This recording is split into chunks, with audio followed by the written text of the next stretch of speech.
Olá, muito boa tarde, boa noite, amigos do Brasil inteiro que nos assistem. Esse é o nosso canal do YouTube, Família, Amor e Cuidados. Vocês estão acostumados a ver vídeos que a gente grava. Hoje eu tenho a honra de conversar com o Dr. Henrique Bremelli, um grande amigo de muitos anos e uma pessoa que sempre trabalhamos juntos, inclusive um grupo muito grande. Na época que o Dr. Pinotti era o ginecologista que me chamava como pediatra, o Henrique trabalhava junto.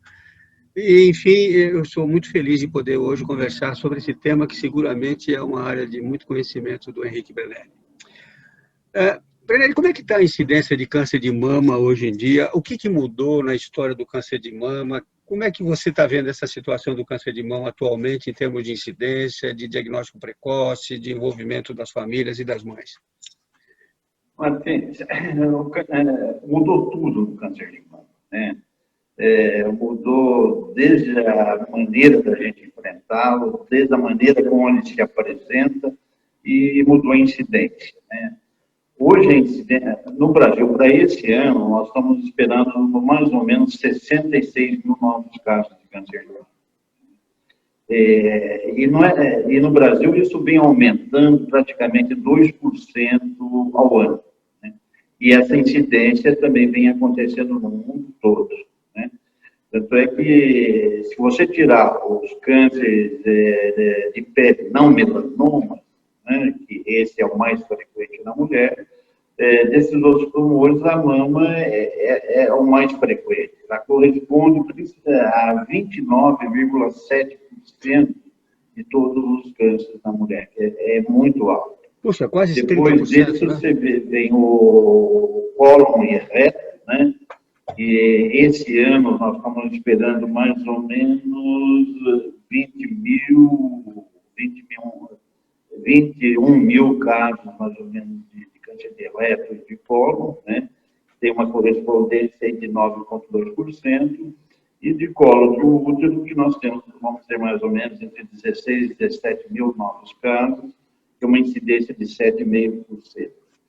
Agora, esse aumento mundial que é interessante, né? Se você pegar aqueles países que já tinham uma incidência muito alta de câncer de mama, como Estados Unidos, ou então os países do norte da Europa, o aumento da incidência continua a ser em mulheres mais idosas. Aqui no nosso meio, nós estamos cada vez mais encontrando mulheres mais jovens, né? Então, parece que a nossa incidência, esse aumento se faz um pouco a custo de mulheres mais jovens. Depois a gente pode até conversar um pouco sobre isso. Se você considerar as regiões, e o Brasil são vários países, né? Quer dizer, nós vamos encontrar que na região sul e na região sudeste são onde nós encontramos a maior incidência de câncer de mama. Na região norte e na região nordeste, nós vamos encontrar uma predominância ou uma incidência muito maior do câncer de colo de útero, enquanto na região centro-oeste, mais ou menos, nós vamos encontrar quase que um percentual igual de cânceres de mama e câncer de colo de útero. E isso você pode, uma associação que a gente faz com os outros países do mundo é que o câncer de mama, ele aumenta nas regiões mais desenvolvidas, né? Eu sempre falo, é o tipo de tumor que incide mais nas mulheres que têm uma situação econômica melhor. Então, são alguns dados que são importantes. Pode falar. Isso no Brasil, só para se fazer uma mensuração, mais ou menos, esse ano no Brasil nós vamos ter mais de 600 mil casos de câncer geral. Né? 600 mil casos? Não, isso de todos os cânceres femininos? De todos os cânceres. Desses 625 mil de todos os cânceres, 66 mil vai ser na mão. Tá legal. Deixa eu te perguntar uma coisa. E 99% na mulher, né? Claro. Me diz uma coisa, porque depois nós vamos perguntar do câncer de mama de homem também, que é uma raridade, mas que existe, né? Né?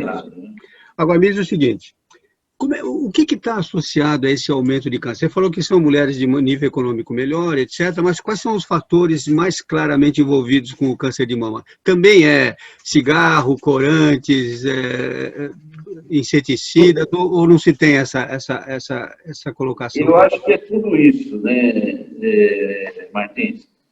Mas, primeiro, aumento da expectativa da vida. Né? Quer dizer, hoje, não só a mulher, mas todo homem também, tem uma expectativa de vida muito maior. Antigamente, provavelmente, essas mulheres não tinham nem chance de apresentar o câncer de mama. E quanto mais velha a mulher, maior é a probabilidade de ela ter um câncer de mama, assim como nós temos de próstata. Né? Então, esse é um aspecto. Segundo aspecto, eu não sei, você deve sentir isso na sua clínica pediátrica, tudo.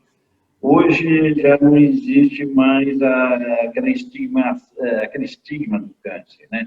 Hoje se fala muito mais do câncer. Antigamente era aquela doença e ninguém falava. Hoje o pessoal fala abertamente, então faz com que a percepção que nós temos do câncer seja muito maior. Esse aumento da incidência também pode estar relacionado com o maior número de diagnósticos, né? Porque nós fazemos mamografia e tudo. E a grande verdade, a gente vê muito isso em medicina, às vezes tem um câncer que ele nunca iria se manifestar. Né? Hoje, nós usamos tanta propedêutica, você faz o diagnóstico, você é obrigado a tratar. Talvez, alguns anos atrás, esses diagnósticos não seriam feitos. Né? E aí você acha que se não fizesse esse diagnóstico, a evolução poderia ser benigna, quer dizer, não haveria... Às vezes passaria desapercebido. Isso acontece muito na medicina. É interessante, porque isso... Agora, um aspecto muito importante, Martins, é a mudança do estilo de vida. Isso. Né? Então, aí nós vamos entrar na sua área. Número de filhos, isso é muito importante. Né? Na década de 60, o número de filhos era mais ou menos 6 filhos por casal. Né? Em 2015, essa média era de 1,72. Né? Então, você vê que os hábitos, né, sociais, vivenciais vão modificando. Segundo, a gente sabe que uma gestação, uma mulher jovem, ela protege essa mama contra o câncer de mama.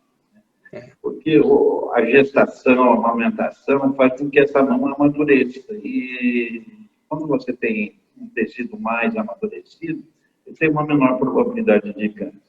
E então, tem a ver também com os hormônios, né? Com a prolactina, a ocitocina, né?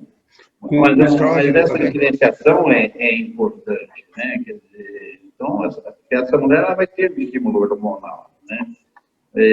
Ela vai continuar tendo, mas a gravidez, a amamentação faz com que essa mama realmente amadureça. Né? E sempre a gente falava, não, eu devia ter uma gravidez antes dos 25 anos. Hoje nós falamos dos 30, mas assim é impossível, né?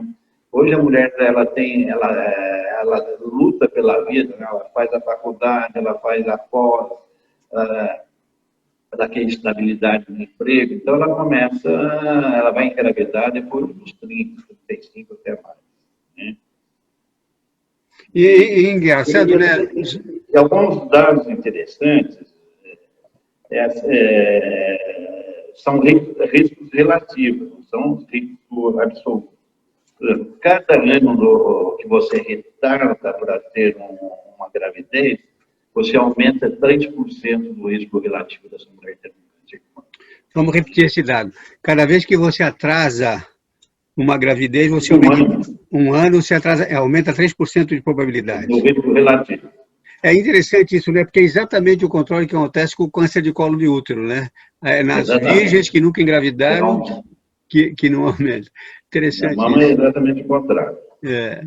Cada ano de amamentação, e você é o grande defensor disso, né?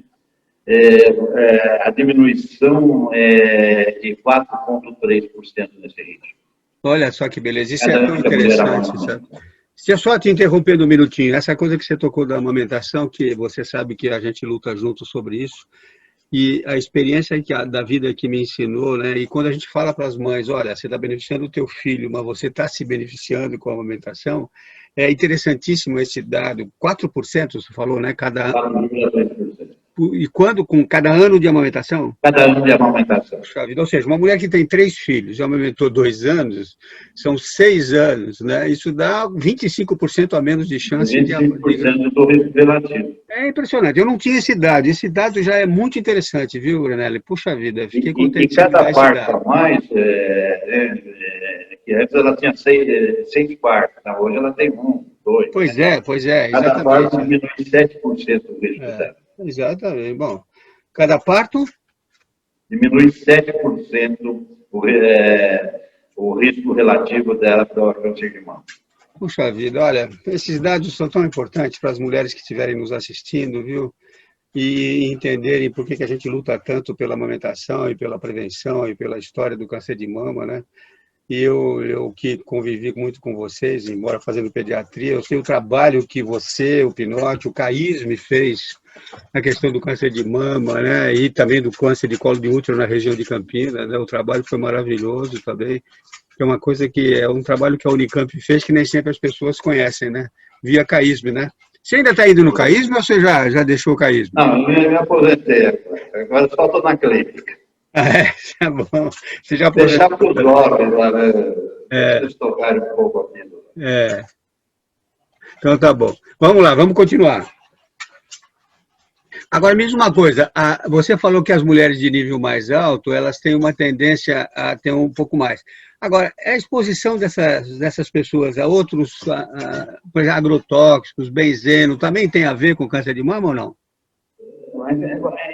São estudos muito diferentes. Quer dizer, então, se você pegar os artigos, tem uma quantidade muito grande de artigos sobre isso. 93,3% desses artigos dizem que tem uma relação. 6,7% desses estudos mostraram que não tem relação nenhuma. E quando eles mostram que existe uma relação, porque parece que a célula, tanto os orgânulos fluorados como os orgânulos fosforados, parece que eles modificam essas células, né? E pode induzir uma transformação e uma produção ou proliferação, então, de células neoplásicas. É difícil caracterizar, são trabalhos científicos, né? Esses dados não são jogados à toa. Mas é difícil confirmar tudo isso, mas nos trabalhos, 93%, né, é um número muito alto de trabalhos dizendo que existe relação, que deve existir. Não, eu acho que realmente esses cânceres todos. Eu entrevistei a Silvia Brandalize essa semana e ela me mostrou uma curva da leucemia infantil, do câncer infantil associado ao meio ambiente, impressionante, né? E toda vez que a gente entrevista alguém que trabalha na área de oncologia, como vocês, ginecologistas, ou na Silvia, que é câncer infantil, a gente vê como é que o meio ambiente joga um papel tão importante, né, em tudo isso e como é que a gente tem que entender um pouco mais epistemologicamente e epidemiologicamente o que está acontecendo, né? E agora, a doença prevalece mais nas mulheres mais velhas, né? Sim, o câncer de mama, se toda mulher vivesse 100 anos, que parece que segundo os estudos, principalmente em inglês, né, diz que a mulher que vai viver 100 anos já nasceu, quase todas elas vão ter câncer de mama, né? Está muito relacionado com a idade. Tá. Quanto mais idade, maior a chance. Agora, me diz uma coisa. Já que você falou em idade, então vamos falar dos fatores de risco. Então, o primeiro fator de risco, realmente, é a idade, né? Aí nós temos os fatores endócrinos, né? Nós temos a história reprodutiva, que é um pouco daquilo que nós estávamos falando no começo, né? Os comportamentais ambientais, né? E os genéticos hereditários, né? Só que hoje a gente usa muito a genética, né? Só que só entre 5 a 10% desses casos de câncer são genéticos, né? 90% recai sobre outros fatores. E aí é muito importante, Martim, né? A menarca precoce. Isso. Até pouco tempo atrás, a gente sabia que a gente conversava com as pacientes, elas tinham a menarca dela aos 12, 13, 14 anos. Hoje nós estamos vendo 11 anos. 9,5, 10, né? Quer dizer, esse é um fator um fator de risco importante. E seria bom explicar por que a menarca precoce aumenta a chance de câncer, por causa das mudanças hormonais, né? Por causa do estrógeno, principalmente. Por causa do estrógeno. Bombardeio de uma mama ainda imatura, né? Com uma quantidade brutal de hormônios. Então, é um risco grande, né? A mesma coisa a menopausa tardia, né? Quer dizer, essa mulher, em vez de entrar na menopausa, ela continua produzindo uma quantidade de câncer. Agora, aproveitando isso que você está falando da menarca e da menopausa tardia e da questão hormonal, as pessoas se perguntam, não é uma pergunta médica, é dos leigos e mulheres que me perguntam no consultório com seus filhos, a relação entre anticoncepcional oral e probabilidade de câncer, tem uma relação comprovada, alguma coisa, contrário, não? Nós temos, eu acho que você se lembra desse trabalho, nós fizemos em Campinas, né? Nós medimos o número de ciclos ovulatórios que a mulher campineira ela tinha durante a vida dela. A média de ciclos ovulatórios foi de 356, né? Aquelas mulheres que ovulavam mais do que 300, 400 vezes na sua vida, elas tinham um risco muito maior para câncer de mama. E aquelas que menstruavam menos de 200 tinham um risco relativo bem diminuído. Ou seja, isso leva a pensar que o anticoncepcional diminui o risco.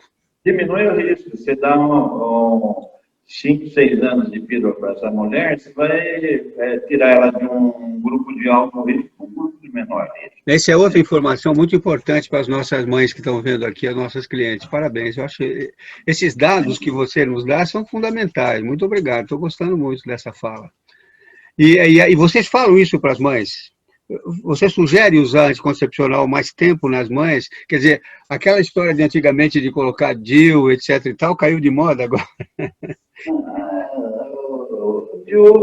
Por exemplo, hoje toda mulher ela quer pôr o DIU de progesterona para não menstruar, né? Aquele trabalho da HY, né? O que mostrou? Mostrou que o vilão da história com câncer de mama hoje é a progesterona, né? Você está pondo E aí você botava lá o DIU com progesterona. Martins, e você como filósofo, qualquer dia você precisava falar, escrever alguma coisa, é o seguinte, né? A ciência não é tão verdadeira como a gente acha, né?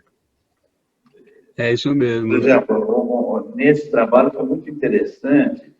As mulheres que usaram o estrógeno conjugado, que é o popular Premarin, que elas não tinham outro, que elas não usaram progesterona, elas tiveram menos câncer de mama do que aquelas mulheres que não tomaram nada. Mas só que esse braço não interessava a pesquisa, né? Então não foi estudado. Esses dados a gente acha lá escondido, mas ele fala que é um hormônio natural, né? Na mulher a gente usa o extraído da égua preta, né? Da urina da égua preta. O Premarin, né? O Premarin, quer dizer, essas mulheres tiveram menos câncer. Mas vamos esclarecer para as mulheres que estão nos vendo como é que era dado o Premarin. Era injetável, oral, como é que era? Oral. Oral, né? Quer dizer, na verdade, para prevenir o câncer de mama, o Premarin é melhor que outros anticoncepcionais. Não previne. Eu tomo muito cuidado com minhas pacientes para não falar isso. Né? Mas esse trabalho, se você for fazer até um estudo estatístico, você vai ver que tem uma significância. Né? Mas eu uso isso para não traumatizar muito as mulheres.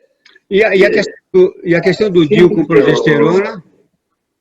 E da progesterona, hoje é a vilã da história, né? Não se usa mais. Você vê, a gente fica naquela... por exemplo, hoje a mulher tem uma vida cognitiva, tudo importante, e ela sem hormônios, daí acaba... é complicado, né? Então, eu sempre falava para os meus alunos o seguinte: nós temos que acrescentar vida aos anos, nunca anos à vida, né? Você precisa dar uma qualidade de vida boa para essa mulher. Então, a gente usa ainda, você não precisa usar por muitos anos, mas usar 5, 6 anos uma reposição hormonal, você não vai desenvolver câncer nenhum. Esse é o grande problema da reposição hormonal, a grande discussão, né? Das mulheres ficam na dúvida quando entram na menopausa, faz ou não faz. Você recomenda a reposição hormonal? Eu brigo pela qualidade de vida da mulher. Lógico, se ela tem um fator de risco muito grande, aí não, né? E não por convicção, mas porque não tem trabalhos científicos mostrando que a gente pode dar e não vai acontecer nada, né? Claro. Mas eu sempre defendo a qualidade de vida. Né? Certo, eu acho que essa é uma filosofia muito importante. Não adianta chegar no fim da vida todo torto, quer chegar bem, pô. E acho muito até interessante, Martim, às vezes eu pego algumas senhoras no consultório de 80 anos, né, vamos parar o hormônio. Convence elas a pararem, né? Daí a 10 dias eu me embora, não suportei, botei a tomar. Beleza. Recentemente, até colega, né, médica, né? A preocupação dela, teve um humorzinho, mas está curada totalmente, se ela pode continuar tomando o hormônio dela ou não. Mas é humano, isso é maravilhoso. É o que você falou, a gente às vezes fica... E eu tenho visto muito isso agora, durante essa pandemia, né? A ciência versus a filosofia, a ciência versus o jeitão de cada um. Tenho discutido muito com as pessoas, eu não acredito em hidroxicloroquina, não acredito em ivermectina, não acredito... Mas se eu tiver o quadro, vai que eu tomo, né? É a mesma coisa. Uma coisa é a ciência, outra coisa é o que você sente no coração e como é que você tem que pensar na vida. Mas isso eu aprendi muito com você, né? Você tem que ser médico, né? Quer dizer, protocolo é um negócio muito bobo, né? Protocolo para todo mundo. Então, você analisa a pessoa, você vai chegar a uma conclusão, o que é melhor para ela, o que é pior, né? Tem que ser médico, né? Eu acho que, na verdade, essa coisa da ciência que nós praticamos como professores de medicina, você, eu, etc., ela tem o seu limite, mas tem um lado filosófico humano que a gente está com as pessoas na mão, né? E que você do lado do doente, você toma a doença. No teu consultório, quando você olha nos olhos dessa velhinha aí, fala, não, doutor, mas eu quero ficar um pouco melhor, eu não quero ser menopausa, deixa eu tomar mais um pouco. Você deixa, é claro. Fala. Verdade. Muito bem, agora diz outra coisa para mim. Outra coisa, já que nós estamos falando das mulheres, né? Depois a gente pode falar sobre até os fatores genéticos, mas dentro ainda do hábito de vida é a obesidade. Hoje, cada vez mais, nós estamos dando importância à obesidade, principalmente depois da pós-menopausa, como um risco de câncer de mama. Há 40 anos atrás, a dieta do brasileiro tinha 40% a menos de calorias.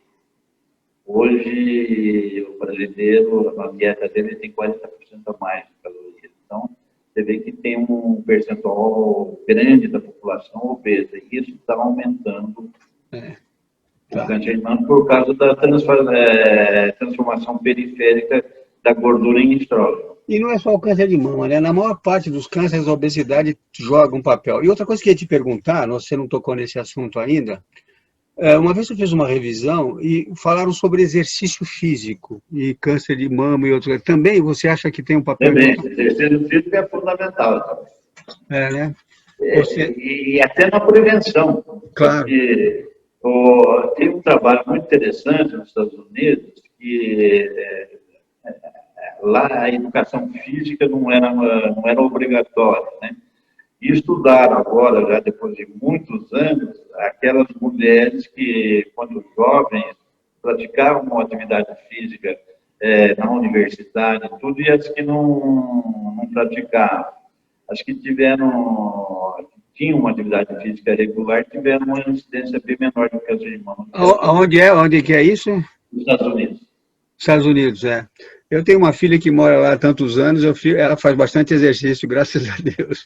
Torço para ela, e não é obesa também, isso é muito importante. Não, mas, agora... Porque a gordura é um fator inflamatório, né? Claro. Ela altera, certo? Sem dúvida. A obesidade atua, inclusive, com os hormônios produzidos pela obesidade, que são terríveis, né? E que as pessoas não se dão conta. Quer dizer, deixou de ser um problema estético, né? É um problema de prevenção de doenças graves, né? E o câncer é uma delas, né? E agora, deixa eu ver só uma coisa. Não sei se você tem alguma coisa na sua linha aí de prevenção, de coisa, mas eu queria entrar depois um pouco nas perguntas sobre tratamento, da evolução, como é que vocês estão fazendo. Eu me lembro de quando nós estávamos juntos lá na maternidade, no mesmo consultório. Me lembro das famosas mastectomias, né? Me lembro da reconstrução mamária que o Pinotti fazia junto com você e com o pessoal da plástica, né? Como é que está isso? Em que pé ficou? Radioterapia, quimioterapia, como é que está essa fase do tratamento? Bom, graças a Deus, Martins, as mastectomias radicais são muito poucas. Acabou, né? Putz, era horrível, né? Não era justo o que nós fazemos, né? Mas naquela época era verdade, né? Hoje não é muito, né? Isso porque... Mas vocês foram precursores em fazer. Para você ter uma ideia, até 1894, a sobrevida ao câncer de mama aos 3 anos não chegava a 7%. Né? Depois, com o House, em 1894 e 1898, essa sobrevida ele começou a fazer a mastectomia e essa sobrevida aumentou. E veio aqui, aí veio a Primeira Guerra Mundial, a Segunda Guerra, vieram os congressos médicos, vieram os prêmios médicos, as revistas, então o mundo todo começou a fazer mastectomia. Né? Até que chegou um ponto lá que falaram assim, não, mas não se cura todos os casos porque a cirurgia ainda não é tão suficiente. E começaram a fazer cirurgias que você simplesmente desmontava a mulher. Que terrível, eu me lembro. Mas aí veio o quê? Em 1956 se descobre a mamografia, que ela começa a ser usada em 1960 lá na Universidade de Emory. Logo depois tem o movimento feminista da década de 60, né? Que as mulheres começaram a exigir dos médicos que eles não fossem tão radicais, não mutilassem tanto. Foi aí que eu fui lá para Milão trabalhar no projeto das quadratectomias. Então, se provou que uma cirurgia menos radical era tão boa quanto as mastectomias. Eu me lembro dessa fase. E aí vieram todas as reconstruções, o Merck, né, foi um dos grandes mestres, mas nas grandes reconstruções que a gente fazia mastectomia, você estava de muito volume para reconstruir. Então, você tirava o abdômen, ou tirava das costas. Né? Teve o barulho também, que começou a reconstruir na Unicamp. Mas aí... E nessa época se fazia aqueles grandes esvaziamentos de gânglios, né? Que era uma cirurgia longa pra caramba. Eu me lembro horas e horas no centro cirúrgico, né? Mas hoje mudou, né? Porque hoje você faz diagnósticos mais precoces, né? E tendo se provado que cirurgias pouco radicais tinham tão bons resultados quanto as mastectomias, começaram a se fazer. Mas o resultado estético era ruim, porque eram nós mesmos que fazíamos. Né? Então surge a oncoplástica, né? que ela é muito mais recente. Porque se muda a verdade. Né? Antes você tinha que curar. Né? Hoje você tem que curar e deixar bonito. E não é para o companheiro, não é para ela mesmo. Claro, é autoestima, né? Então, eu me lembro, eu tive várias pacientes que foram mastectomizadas e que eu segui os filhos, era terrível. Eu tive, inclusive, uma paciente, Brenelli, muito interessante. Até há pouco tempo ela me mandou uma mensagem, ela me viu em algum lugar aí, jovem, com câncer de mama, amamentando. E aí me mandaram essa mulher, olha, você não fala que amamentar baixa? Ela acabou até de me mandar uma mensagem faz pouco tempo, eu não vou dizer o nome dela por uma questão de ética, mas ela sofria muito porque ela queria amamentar e não queria ser operada nem ser mastectomizada, né? Porque ela queria continuar amamentando e estava com câncer de mama, né? E eu participei muito dessa discussão, ela ficou uma grande amiga minha, de vez em quando ela me manda mensagem, uma raridade, mas ela fez isso. E exatamente ela pensava também, não só no filho, mas pensava também na estética, né? Porque era terrível aquela época, né? E E aquelas hoje, cirurgias enormes, né? mas com a oncoplástica hoje, né, mudou tudo, né? Desculpe, o que você falou? Qual a expressão? Oncoplástica. Ah, oncoplástica, tá, desculpe. Plástica para ter para tumores, né? Exato. Você faz a cirurgia oncológica e tem sempre um cirurgião treinado em reconstruir, e muitas vezes essas mulheres saem da cirurgia com as mamas mais bonitas do que quando entrou. Eu me lembro das primeiras que a gente via, que era o Barude que fazia, né? Os resultados hoje são excelentes. E você falou da axila, e hoje nós usamos sentinela, né? Porque, em vez de esvaziar tudo, hoje você consegue saber qual o tumor, o linfonodo que aquele tumor está drenando. Você retira esse nó. Se deu positivo, você retira os outros. Se não deu, Eu me lembro que tirava no próprio centro cirúrgico, esperava o resultado para ver se ia continuar tirando o resto. Eu me lembro bem disso. Hoje mudou muito, né? Por isso que eu falo, hoje, graças a Deus, a mastologia mudou muito. Penelli, deixa eu te fazer uma pergunta, que eu acho assim que às vezes as pessoas pensam.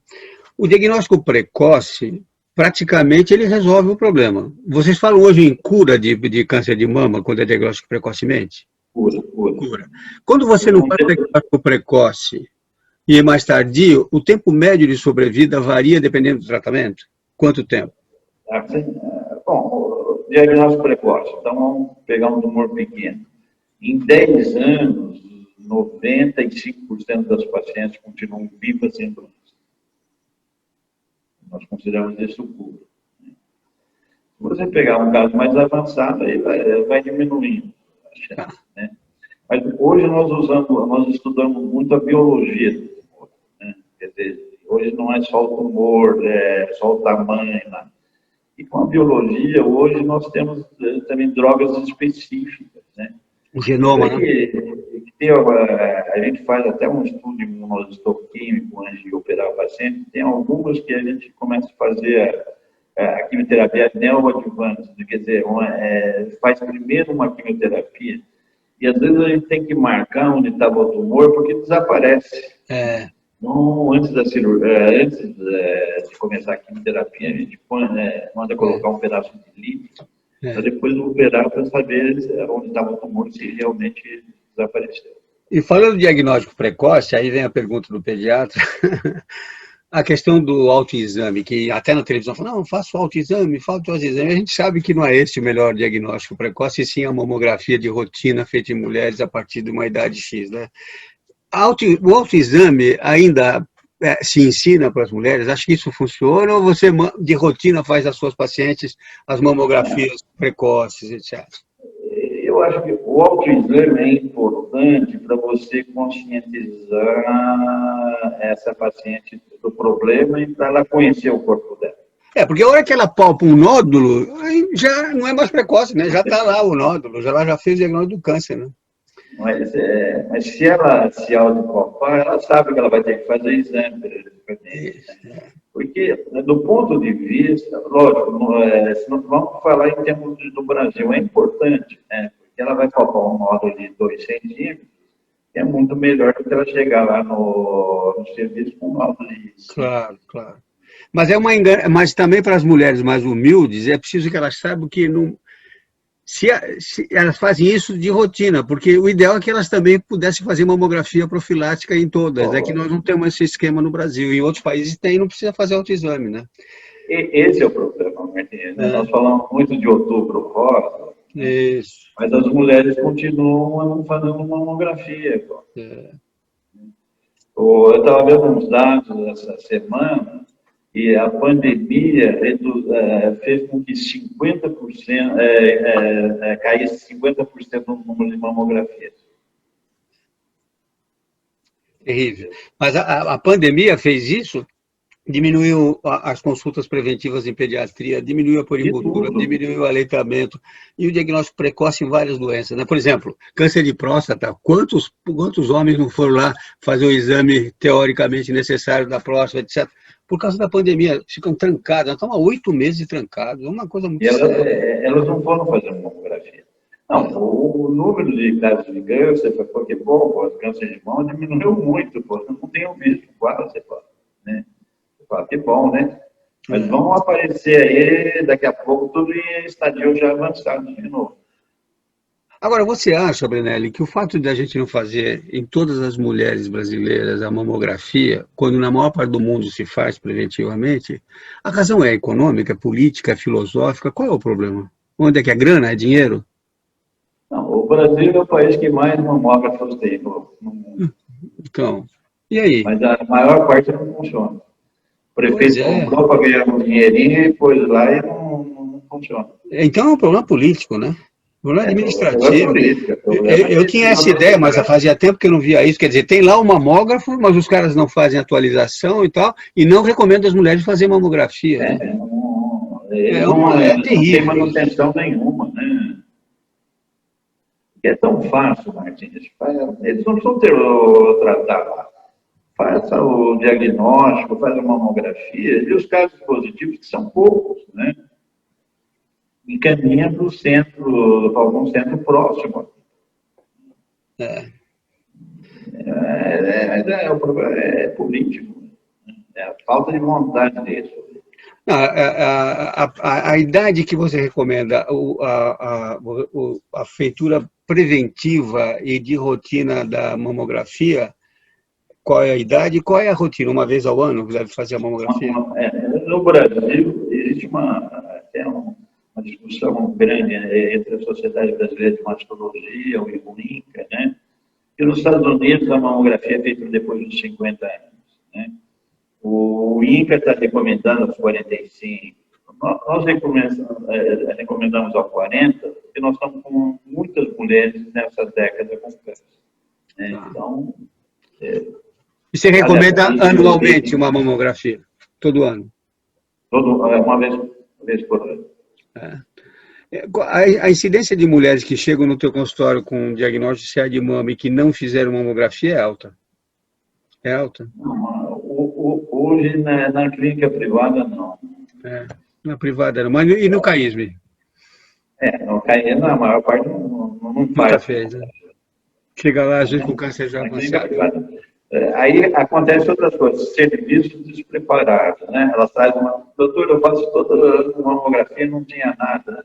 Você pega as anteriores para dar uma olhada, para conhecer a evolução do tumor, você vai lá, que há 2, 3 anos atrás estava lá o tumor, e os três falam normal. Depois que você fala normal, essa mulher ela perde até a falar, talvez não vou fazer esse ano, fiz ano passado, estava normal. E às vezes é uma interpretação errada, um mal errado. Muito bem. Outra coisa que eu ia te perguntar nessa coisa do diagnóstico e do tratamento. A indicação de químio e de rádio. No químio não se faz, só rádio, né? Como é que está o tratamento cirúrgico e radioterapia? Como é que vocês estão tratando? A radioterapia, nas cirurgias parciais, né? Quase sempre tem necessidade de fazer a radioterapia, porque você diminui a chance de recidiva. Numa cirurgia conservadora, se você fizer a radioterapia, em 10 anos você tem uma recidiva aí de 8%. 8%? Se você não fizer a radioterapia, isso vai para 20%, 22%. E essa rádio é prolongada, com muitas reações colaterais? Como é que ela é? Não, a radioterapia não, né? A radioterapia a química é pior, né? É cada vez melhor, os aparelhos são melhores, né? Então, agora, a quimioterapia nós fazemos sempre um estudo biológico, né? Tumores grandes, eles vão para a quimioterapia. Quando a axila está invadida, já significa que a doença já saiu da mama. Já tem metástase, né? E aí, conforme o tipo histológico, por exemplo, você pega um tumor que ele é negativo, que não tem receptores hormonais, né? Que ele não tem nem a expressão do REF. Então, você faz quimioterapia, porque senão essa mulher vai fazer um monte de metástase. Então, cada tumor é de um jeito, né? E a gente procura estudar tumor por tumor. Alguns fazem a quimioterapia, depois nós temos ainda a hormonoterapia, né? Em alguns casos, nós até substituímos a quimioterapia pela hormonoterapia. Aí o hormônio você faz com o quê? Com estrógeno? Por via oral, né? Então, você faz o antiestrogênio, né?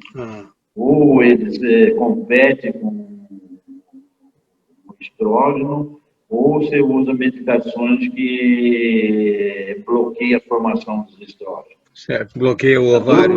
Que nós usávamos 2 anos, depois 5 anos, e hoje nós estamos usando 10 anos. Né? De antiestrógeno. Tá. Vamos falar de uma coisa rara que eu falei no começo, que eu me lembro que a gente viu alguns casos. Câncer de mama em homens é uma coisa estranha, né? Mas existe, né? Existe. Claro. 3%. Cada 100 casos de câncer na mulher, você tem um no homem. E aí você tem o problema do hormônio, né? É estranho, né? Você não tem o problema do estrógeno. Como o homem tem uma mama pequena, ele percebe logo, né? Então, os tumores não são tão grandes. Né? E também não existe necessidade de você reconstruir a mama. Então, desse ponto de vista, é mais fácil você tratar o homem. Né? Mas, somente aquelas pessoas que usam remédios da hipertensão, tem uma frequência maior de câncer. Então, e ainda nos casos de vocês, nos tratamentos da oncologia na mulher, a parte emocional e psíquica, vocês trabalham sempre junto com alguém, ajudando essa mulher no pós-operatório, na evolução. Geralmente precisa de apoio emocional, né? Precisa. Martins, o câncer já é tudo. O símbolo da mama, na mulher é muito. Né? Então, na minha tese de doutorado, foi quando a gente estudou toda a reconstrução, então, a gente mostrou muito bem isso. Tanto é que quando você reconstrói a mama, você diminui muito o índice de suicídio, né? Você reintroduz essa mulher na sociedade, se diminui o risco de o medo de morte, né? É muito interessante. Você sempre precisa estar respaldado por um tratamento, um apoio psicológico. Na primeira fase, ela quer do médico, do mastologista, né? Depois chega uma fase, você indica psicólogo para trabalhar com ela. É uma amputação. O medo da morte é grande, mas o medo da amputação é muito maior. Tá bom, eu fico muito feliz de ouvir de você a mudança na questão da cirurgia do câncer de mama. Eu me lembro que eu assisti o começo, quando vocês diminuíram as mastectomias, começaram a fazer mais localizadas, né? Me lembro das cirurgias lá na maternidade, que a gente estava por perto. E agora eu fico muito feliz de ver como é que as coisas estão evoluindo. Eu me interesso muito por câncer de mama por causa do meu trabalho com aleitamento, tal, que segui durante muitos anos as repercussões bilaterais associadas a isso. A gente está chegando no finalzinho, temos mais uns 10 minutos para bater papo. Eu queria deixar você à vontade, o que você gostaria de falar sobre a questão do câncer de mama em que a gente ainda não tocou, se você tem alguma informação, se você quer fazer algum alerta, o que você gostaria de colocar? Eu acho o seguinte, a mulher ela tem que ter confiança, né? Quer dizer, ela tem que saber que se ela tiver um diagnóstico de câncer, tem uma chance muito grande. Né? E eu sempre converso muito com elas, né? Porque quando nós damos um diagnóstico de câncer de mama, eu acho que essa mulher ela cria 3 fantasmas. Eu chamo, até eu falo para ela, eu falo que é fantasma porque não são verdadeiros. O primeiro é medo da morte. Né? E nós conversamos sempre muito a respeito de não é o fato de você ter um câncer, você vai morrer. Né? Daqui 5 minutos eu posso estar morto. Né? E mostra para elas que existe hoje condições muito boas de ela ficar curada. Segundo, e converso muito com ela o seguinte, que não é importante só o médico, nós da Terra também, é importante ela gostar de viver e querer viver. São 2 fatores muito importantes. Né? Tem até um cirurgião americano, e você sabe que nós, Martins, cirurgiões, nós somos meio bastante bitolados, né? E isso é muito interessante, que esse Bernie Siegel, ele escreveu Medicina, Amor e Milagres, né? Então, o que ele pegava? Ele pegava aqueles casos de câncer de mama e falava assim, poxa, essa mulher tem tudo para estar curada, né? Pouco tempo depois ela fazia uma recidiva. Eu tinha alguns casos que ele falava assim, poxa, essas mulheres não têm chance, né? Essas mulheres sobreviviam. E ele começa a estudar essas mulheres e cria, então, as mulheres um grupo especial. Né? São aquelas mulheres que tinham motivo para viver e gostavam de viver. Então, isso é importante. O segundo fantasma, Martins, é a dor, né? O medo que essas mulheres têm de sofrer. Né? Porque todo mundo fala para o câncer, puxa, ele morreu, teve uma morte terrível, né? Sofreu tanto. Então, quando ela tem um diagnóstico de câncer, ela começa a pensar nisso, vou sofrer muito. Isso é mentira. Hoje, a medicina, a farmacologia, tem maneiras de fazer você não sofrer. E o terceiro é a amputação, né? É uma mulher, você imagina ela dentro da família, dentro do casamento, dentro da sociedade. Ela amputada, ela se escondia disso tudo. Hoje, com a oncoplástica, ela tem uma vida normal. E um outro fator que cada vez mais a gente tem dado importância, é a espiritualidade. Não estou falando de religiosidade, estou falando de espiritualidade. Gostaria de aprender um pouco com os físicos, um pouco mais sobre a física quântica. Mas isso cada vez mais... Vou te passar por um grupo que eu tenho chamado, não meu, alguém me colocou, chamado Espiritualidade, você vai gostar. E entra na física quântica, inclusive. Deve ser fantástico. É bom esse grupo. Porque, sabe, essa vontade de viver tudo. O pessoal está colocando até que esse efeito placebo, vamos por assim, ele é de 23%, 25%. Nós não temos nenhuma droga que dê uma melhorada 30%? Tão grande, né? Então, o que eu queria falar para as mulheres é assim,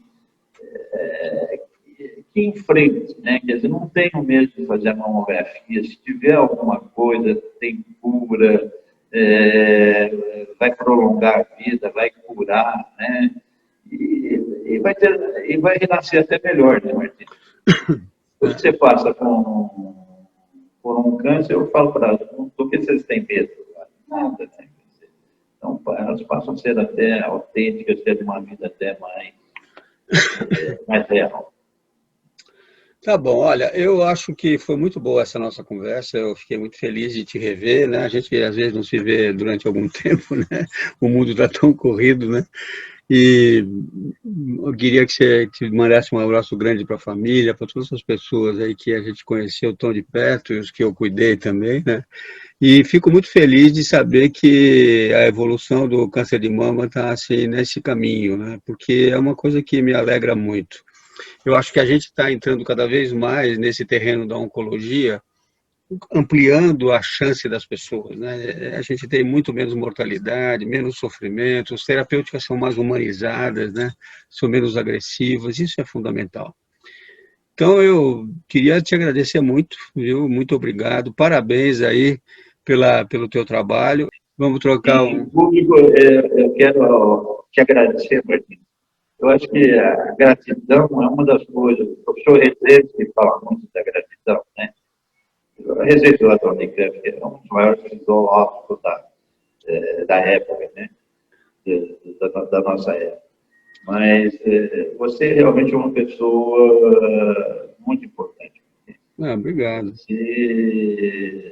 Você sempre foi educador, você sempre foi médico, você sempre foi um amigo, né? Você E eu também. aprendi muito com você, Martim. Obrigado. Né? Me sinto honrado de poder falar com você. Muito Obrigado. obrigado. Obrigado. E foi a sua irmã que foi ser pediatra, minha aluna, e neonatologista. Você virou obstetra. A Cida Brenelli, que é uma grande amiga minha também. Qualquer dia eu vou entrevistar a Maria Aparecida aqui. Brenelli, um beijo grande em todo mundo. Um grande abraço para você. Muito obrigado. Também, Martim. Grande Obrigado. honra em te conversar contigo. Um beijo grande. Um Ok. abraço. Até a Tchau. próxima.